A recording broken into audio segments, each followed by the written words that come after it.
গত ২৩ এপ্রিল কাতারের কনফারেন্সে প্রধান উপদেষ্টা ডক্টর মোহাম্মদ ইউনূসের সঙ্গে সাক্ষাৎ করেছেন স্পেস এক্সের গ্লোবাল এঙ্গেজমেন্ট বিভাগের ভাইস প্রেসিডেন্ট লরেন ডেয়ার।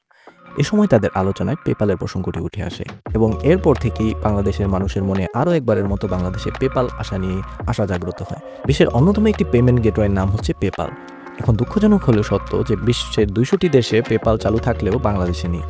অথচ বিশ্বের প্রায় 14% ফ্রিল্যান্সারই বাংলাদেশ থেকে রয়েছে এবং তথ্য অনুযায়ী বাংলাদেশের ফ্রিল্যান্সাররা বছরে প্রায় $1.9 বিলিয়ন অর্থাৎ 22,000 কোটি টাকা বাংলা টাকায় আয় করে। অথচ পেপাল থাকলে এই আয়ের প্রায় 30 থেকে 50% বৃদ্ধি পেতে ব্যর্থ। তাছাড়া কিছুদিন আগে বিডার বর্তমান চেয়ারম্যান আশিক চৌধুরীকেও একটি সাক্ষাৎকারে এই প্রশ্নটি করা হলে তিনি জানান, So is it true? Is PayPal finally coming to Bangladesh? I think that's an answer for PayPal to give. I can't answer on their behalf. We have contacted PayPal to express our interest from interim government that we will help them land in Bangladesh if they are willing.